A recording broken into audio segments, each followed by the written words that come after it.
Hello friends, my name is Muhammad Salman and welcome to my channel Bio की पाठशाला. And today we will discuss about the theory of Huxley filament sliding mechanism, जिसको हम cross bridge cycle के नाम से भी जानते हैं.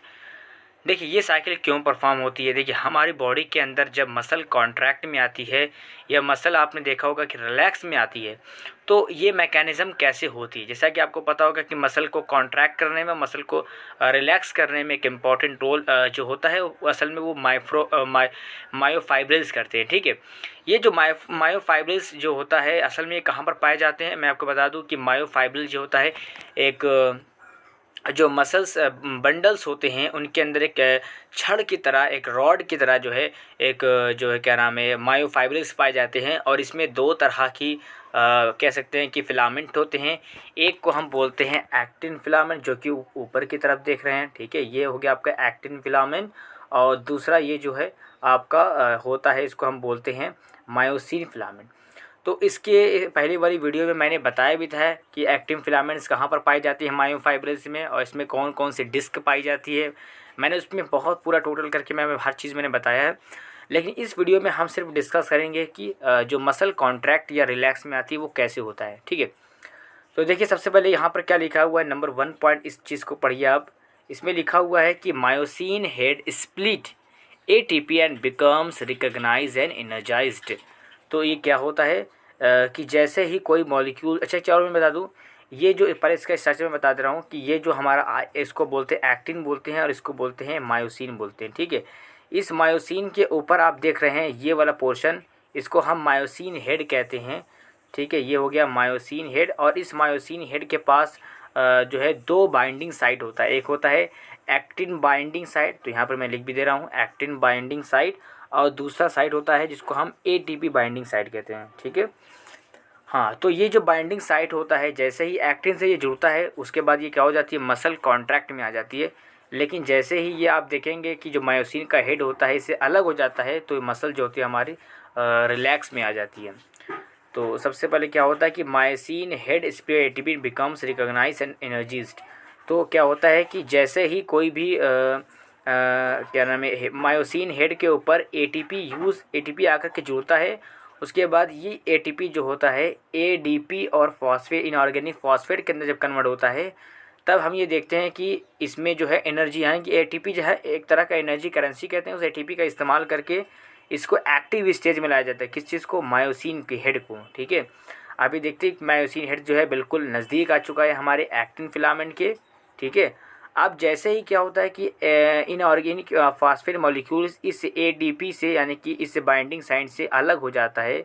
तो आप यहाँ पर देख सकते हैं ये वाला पोर्शन देखिए यहाँ पर अलग हो गया. यहाँ पर देखिए आपको फॉस्फेट नहीं नज़र आ रहा है. ठीक है, तो जैसे ही कोई इनऑर्गेनिक फॉस्फेट अलग होता है वैसे ही ये जो मायोसिन हेड होता है वो जाकर के एक्टिन फिलामेंट से जुड़ जाता है.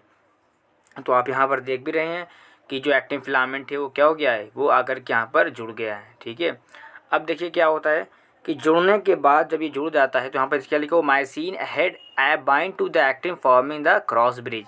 यानी इस चीज़ देखिए आप तरह से क्रॉस ब्रिज बन गया. ठीक है, यहाँ पर आप देखिए इस दोनों के बीच में जो है ब्रिज बन रहा है ना, इसलिए इसको हम कह रहे हैं क्रॉस ब्रिज कह रहे हैं. ठीक है, अब देखिए क्या होता है, जैसे ही एडीपी का मॉलिक्यूल्स यहाँ से रिप्लेस हो जाता है यानी कि यहाँ से रिमूव होता है बाइंडिंग साइट से, उसके बाद देखिए यहाँ पर क्या होता है. तो इसको पढ़िए एक बार. Myosin head rotate toward the centre of the sarcomeres power stroke. तो ये जो एक्टिन फिलामेंट होता है इसके ऊपर एक बहुत बड़ा पावर स्टॉक लगता है और इसकी वजह से ये जो हमारा ये सीधे आप देख सकते हैं कि एक दूसरे के पैरेलल है, लेकिन आप यहाँ पर देखिए थोड़ा सा ये जो है आगे की ओर बढ़ गया है. तो ये अब ये कौन कंडीशंस में है, ये जो है वो क्या नाम है कॉन्ट्रैक्ट रिलेशन यानी कॉन्टैक्ट, यहाँ पे कॉन्ट्रैक्ट बिहेवियर कर रही है.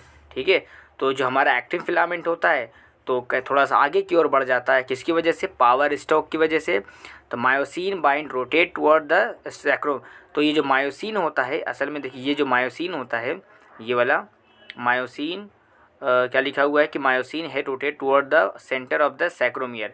ये जो है सैक्रोमियर को, एक्टिन को सैक्रोमियर की ओर ढकेल देता है. ठीक है, तो इस तरीके से हम देखते हैं कि जो एडीपी का मॉलिक्यूल जहाँ से रिलीज़ होता है तब, थोड़ा सा आगे की ओर बढ़ जाता है। और किसकी वजह से वो आगे बढ़ता है? पावर स्ट्रोक की वजह से, ठीक है।